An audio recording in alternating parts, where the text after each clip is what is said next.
कौन सा फलसफी ऐसा है जो बकवास नहीं लिख कर गया, मुझे ये बता दें आप। कौन सा फलसफी ऐसा है जो बकवास नहीं लिख कर गया? देखिए प्लेटो कितना बड़ा फलसफी है। प्लेटो को खड़े होकर सलाम मैं अक्सर बोलता हूँ, लेकिन पेट भरकर बकवास लिख कर पेज पर रटते जाए आप और बकवास पढ़ते जाए। उसकी थोड़ी सी बकवास बताऊं उसकी। प्लेटो ने कहा अगर आपके यहाँ कोई एबनॉर्मल बच्चा पैदा हो जाए उसको मार दो, बनाओ इस पे वीडियो। प्लेटो ने कहा कि अगर इस जन्म में बुरे अमाल करोगे तो अगले जन्म में औरत बन जाओगे। प्लेटो ने कहा कि इंसानों में जो डिफेक्टिव पीस होता है वो औरत बन जाता है, वो इंसानों का डिफेक्टिव पीस औरत है। ये तो एक जनरल बिलीफ था पुराने जमाने में, तो बनाओ इस पर वीडियो।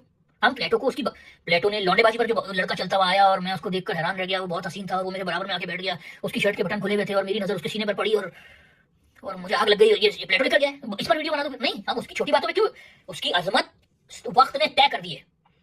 हम जब उसको पढ़ते हैं उसके बड़े आइडियाज के लिए पढ़ते हैं। प्लेटो भी टोटलिटेरियन था, नहीं था क्या?